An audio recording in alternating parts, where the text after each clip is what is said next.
आखिर क्यों काटा ब्रह्मा का पांचवा सिर? भगवान शंकर ने शास्त्र अनुसार कहा जाता है कि ब्रह्मा ने सृजन के दौरान ही एक चौंकाने और बेहद ही सुंदर महिला को बनाया था।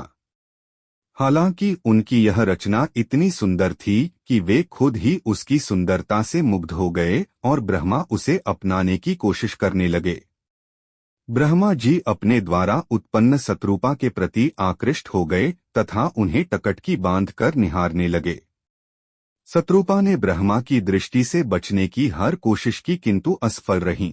कहा तो ये भी जाता है कि शत्रुपा में हजारों जानवरों में बदल जाने की शक्ति थी और उन्होंने ब्रह्मा जी से बचने के लिए ऐसा किया भी, लेकिन ब्रह्मा जी ने जानवर रूप में भी उन्हें परेशान करना नहीं छोड़ा। इसके अलावा ब्रह्मा जी की नजर से बचने के लिए शत्रुपा ऊपर की ओर देखने लगी तो ब्रह्मा जी अपना एक सिर ऊपर की ओर विकसित कर दिया, जिससे शत्रुपा की हर कोशिश नाकाम हो गई। भगवान शिव ब्रह्मा जी की इस हरकत को देख रहे थे। शिव की दृष्टि में शत्रुपा ब्रह्मा की पुत्री सदृश थीं, इसीलिए उन्हें यह घोर पाप लगा। इससे क्रुद्ध होकर शिव जी ने ब्रह्मा का सिर काट डाला ताकि शत्रुपा को ब्रह्मा जी की कुदृष्टि से बचाया जा सके। शास्त्र अनुसार भगवान शिव ने इसके अतिरिक्त भी ब्रह्मा जी को शाप के रूप में दंड दिया। इस श्राप के अनुसार त्रिदेवों में शामिल ब्रह्मा जी की पूजा उपासना नहीं होगी। इसीलिए आप देखते हैं कि आज भी शिव एवं विष्णु पूजा का व्यापक चलन है, जबकि ब्रह्मा जी को उपेक्षित रखा जाता है। धर्म के बुनियादी सिद्धांतों के अनुसार लोलुपता, वासना, लालच आदि की इच्छाओं को मोक्ष प्राप्ति का अवरोधक तत्व माना गया है। इस तरह का काम करके ब्रह्मा जी ने पूरे मानव जाति के समक्ष एक अनैतिक उदाहरण पेश किया था, जिसके कारण उन्हें ये श्राप मिला था। जब ब्रह्मा और विष्णु जी का यह विवाद कि त्रिदेवों में कौन श्रेष्ठ है नियंत्रण से बाहर होने लगा, तब अन्य देवमुनियों ने त्रिदेवों में श्रेष्ठ के अंतर को स्थापित करने के लिए भगवान शिव की मदद मांगी। शिवलिंग को शिव का प्रतीक माना जाता है।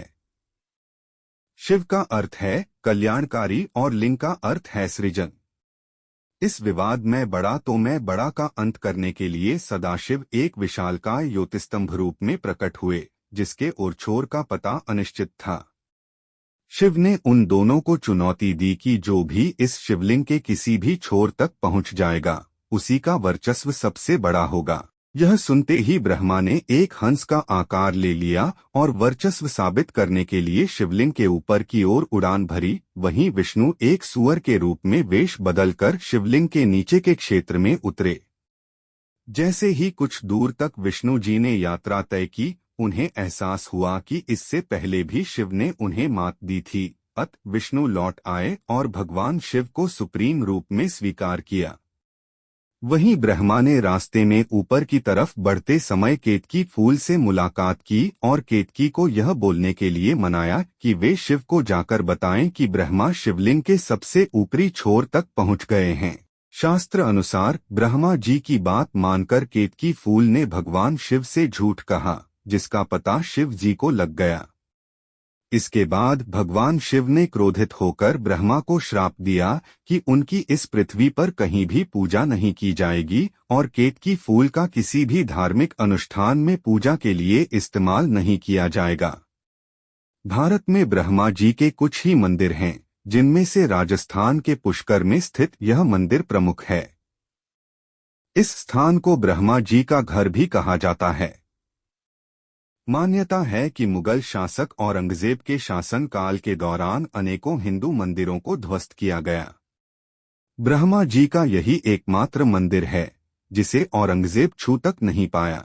इस मंदिर का निर्माण 14वीं शताब्दी में हुआ। आमतौर पर इस मंदिर को 2000 साल पुराना माना जा रहा है। ऐसी ही मजेदार वीडियो देखने के लिए चैनल को सब्सक्राइब करें।